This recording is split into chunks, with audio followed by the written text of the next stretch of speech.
പ്രിയപ്പെട്ട സഹോദരങ്ങളെ, ദൈവത്തിൻ്റെ ജനമേ, ദൈവം നിങ്ങളെല്ലാവരെയും അനുഗ്രഹിക്കട്ടെ. ദൈവം നിങ്ങളെല്ലാവരെയും മാനിക്കട്ടെ. ഞാനൊരു ചെറിയൊരു മെസ്സേജ് ഇടാൻ ആഗ്രഹിച്ചു. നമുക്ക് ആദ്യ മനുഷ്യനെക്കുറിച്ച് ചിന്തിക്കാം. ആദിയിൽ ദൈവം ആകാശവും ഭൂമിയും സൃഷ്ടിച്ചു. ഭൂമി സൃഷ്ടിച്ചതിന് ശേഷം ദൈവം ഭൂമിയിൽ ഇറങ്ങി വന്നു. ഭൂമിയിൽ ദൈവം കൃഷികൾ ഉണ്ടാവട്ടെ എന്ന് പറഞ്ഞപ്പോൾ കൃഷികളുണ്ടായി. മൃഗങ്ങളുണ്ടാവട്ടെ എന്ന് പറഞ്ഞപ്പോൾ മൃഗങ്ങളുണ്ടായി. ദൈവം വെള്ളത്തെ നിയന്ത്രിച്ചു. കടലും കായലൊക്കെ വേർതിരിച്ചു. ഭൂമി വേർതിരിച്ചു.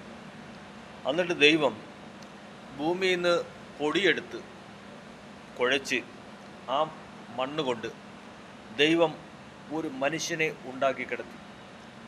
ദൈവം പറയുന്നു, എൻ്റെ സാദൃശ്യത്തിലും എൻ്റെ സ്വരൂപത്തിലും ഞാൻ മനുഷ്യനെ സൃഷ്ടിച്ചിരിക്കുന്നു. അപ്പോൾ ദൈവത്തെപ്പോലെ മനുഷ്യനെ സൃഷ്ടിച്ചു. അപ്പം നമ്മൾ ഈ ശരീരം ദൈവത്തെപ്പോലെ ഇരിക്കുകയാണ്. നമ്മുടെ ശരീരം ദൈവത്തെപ്പോലെയാണുള്ളത്. അപ്പോൾ ദൈവത്തെപ്പോലെ ദൈവം മനുഷ്യനെ ഉണ്ടാക്കി ദൈവം മനുഷ്യനെ ഉണ്ടാക്കി കിടത്തിയിട്ട് ദൈവം മനുഷ്യൻ്റെ മൂക്കിൽ ദൈവം ഊതിക്കൊടുത്തു. അപ്പോൾ ദൈവത്തിൻ്റെ ശ്വാസം, ദൈവത്തിൻ്റെ ജീവൻ നമ്മുടെ ശരീരത്ത് ദൈവം ഊതിക്കയറ്റി. അപ്പോൾ ഊതിക്കയറ്റി അവൻ എണീച്ചു. അവൻ ഒരു ജീവനുള്ള ദേഹിയായി തീർന്നു. അവൻ ജീവനുള്ള ഒരു മനുഷ്യനായി തീർന്നു. എന്നിട്ട് അവന് പേരിട്ടു ആദാമെന്ന് പേരിട്ടു. അവൻ്റെ പേര് ആദാമെന്ന് പേരിട്ടു. അപ്പോൾ അവൻ ഒരു ജീവനുള്ള ഒരു മനുഷ്യനായി മാറി.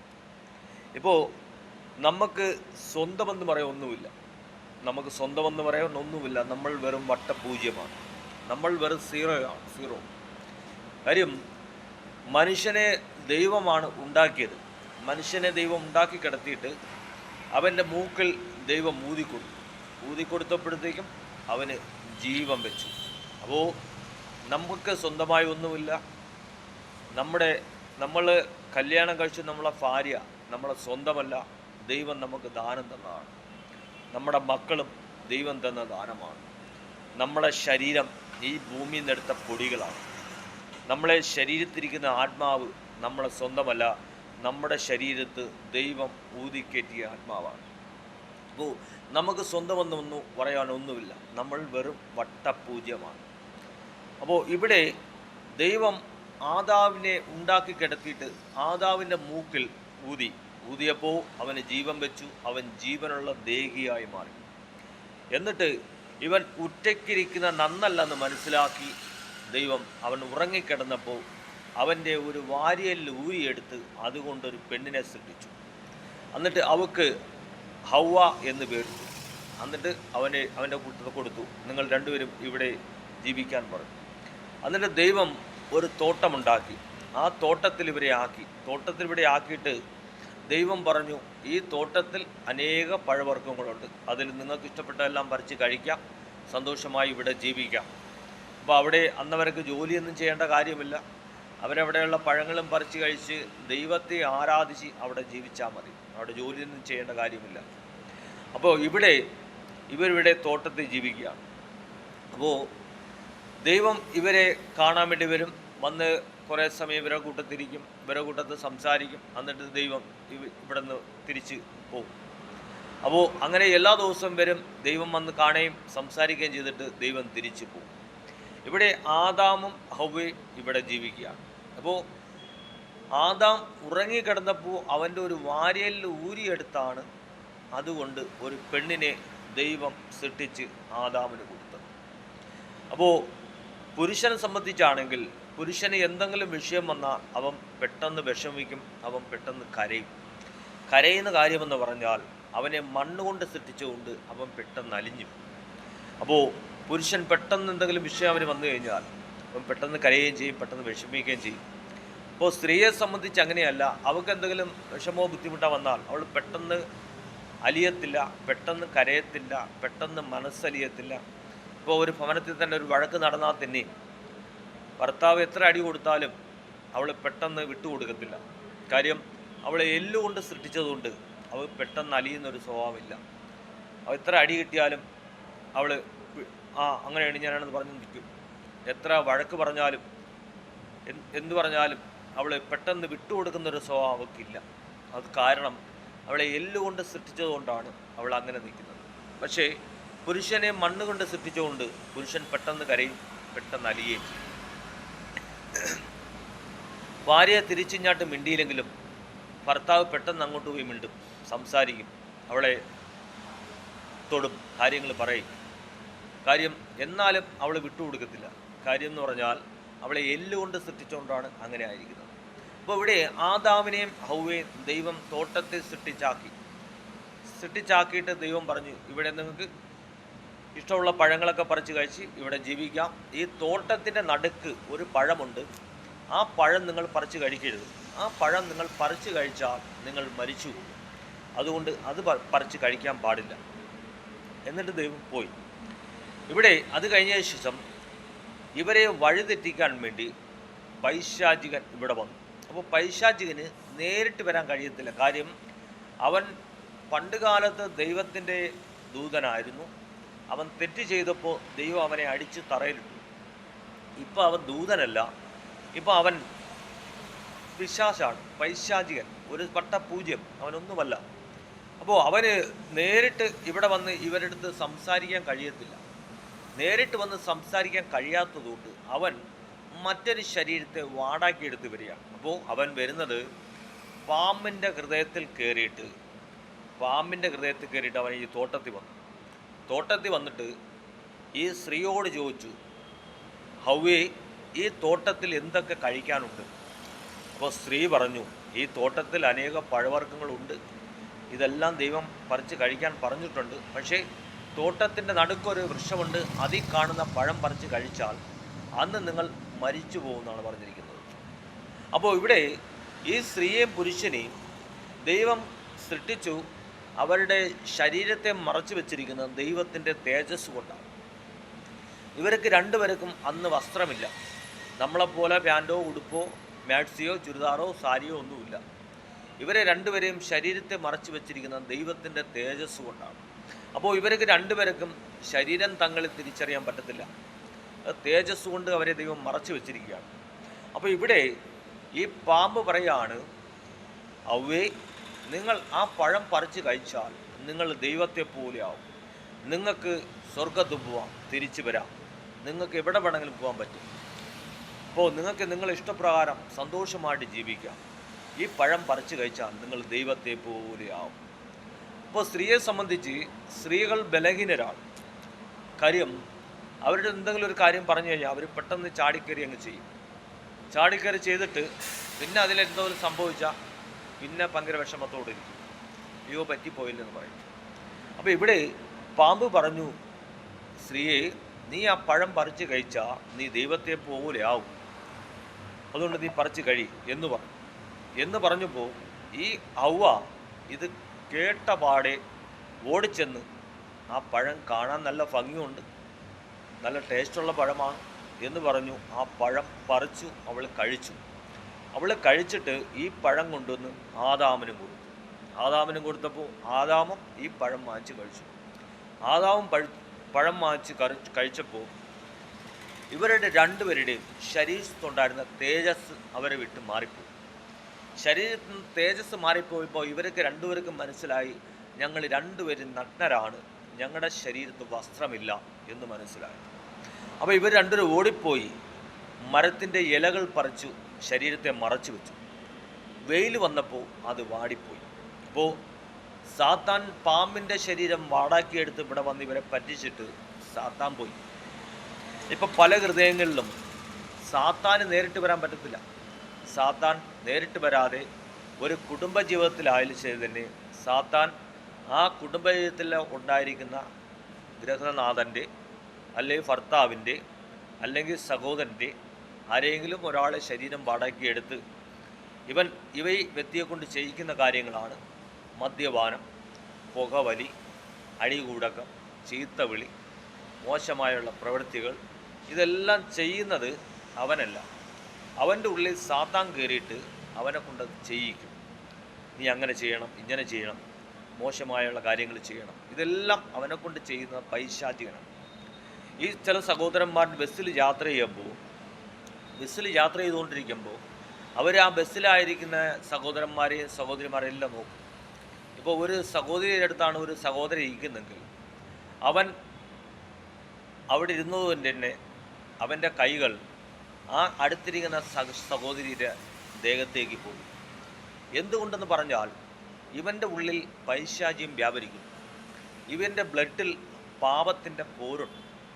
പാപത്തിൻ്റെ പോരുകൾ ഇവൻ്റെ ശരീരത്തുള്ളതുകൊണ്ട് ഇവൻ്റെ കൈ അടുത്തിരിക്കുന്ന സഹോദരി എടുത്തു പോകും. അപ്പോൾ ഇവനെ വഴിതെറ്റിക്കുന്ന പൈശാചികനാണ്.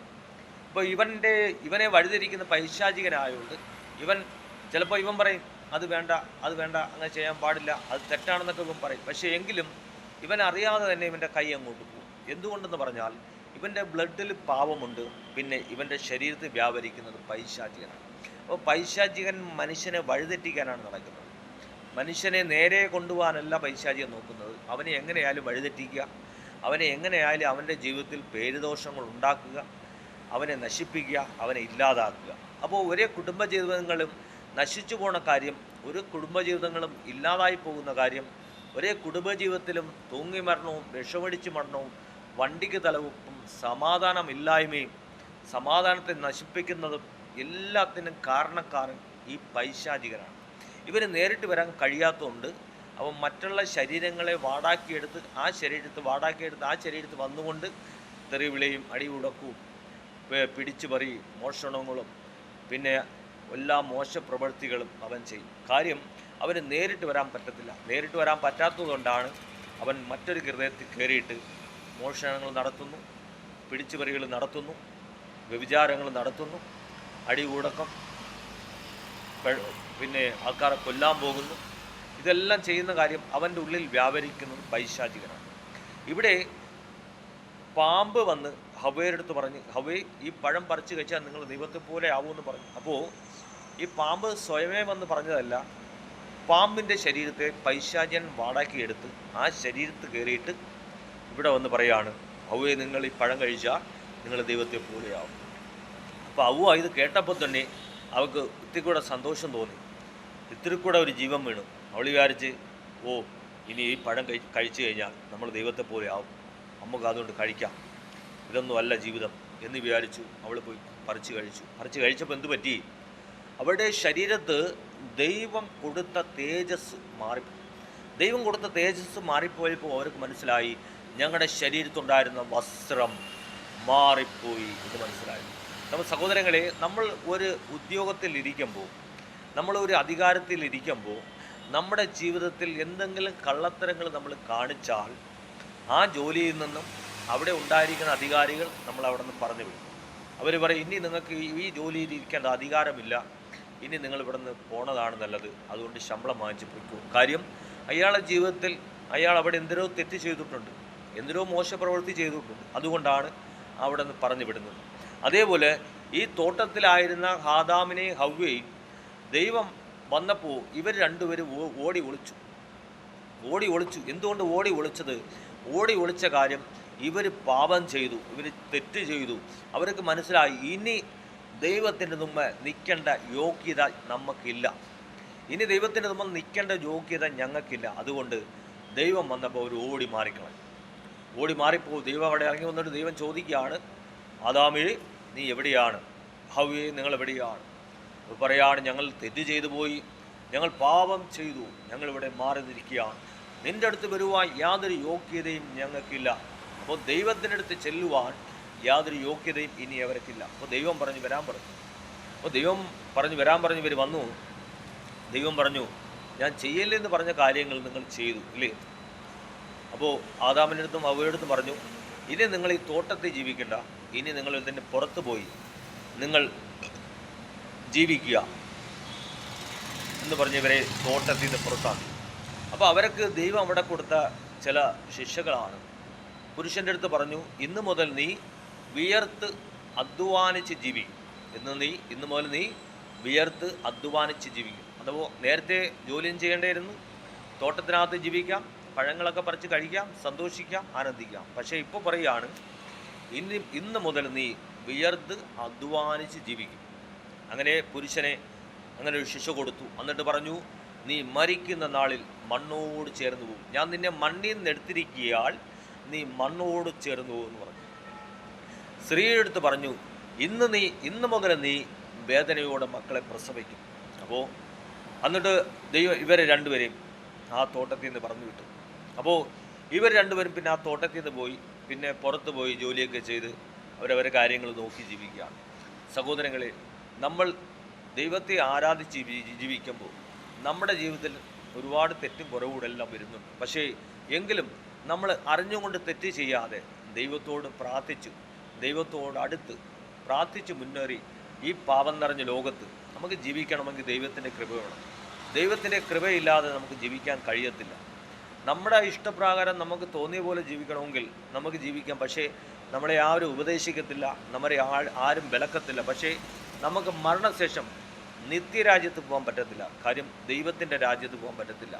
അപ്പോൾ ദൈവത്തിൻ്റെ രാജ്യത്ത് പോകണമെങ്കിൽ ഈ പാവം നിറഞ്ഞ ലോകത്തിൻ്റെ പാവത്തിൽ വീഴാതെ വളരെ പരിജ്ഞാനത്തോടെ നമ്മൾ ജീവിച്ചാൽ മാത്രമേ നമുക്ക് സ്വർഗത്ത് പോകാൻ പറ്റൂ.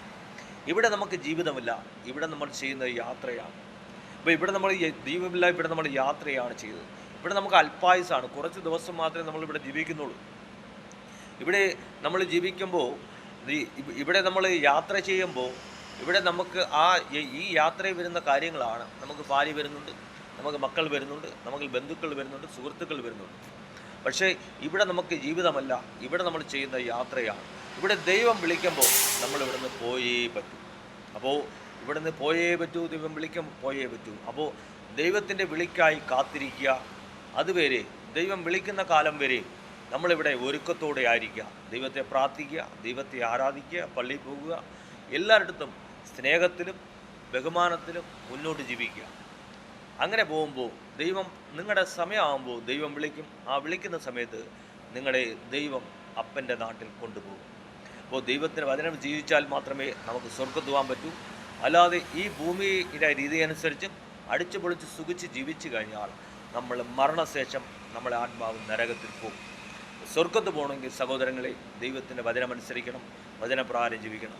വചനത്തിൽ പറയുന്നു, നിങ്ങൾ പൂർണ്ണമായി മാനസാന്തരപ്പെടുക, ലോകത്തിൻ്റെ പാപം ചെയ്യരുത്, കാലം തികഞ്ഞിരിക്കുന്നു, ദൈവരാജ്യം സമീപിച്ചിരിക്കുക, ജനം മാനസാന്തരപ്പെട്ട് സുവിശേഷത്തിൽ വിശ്വസിക്കും.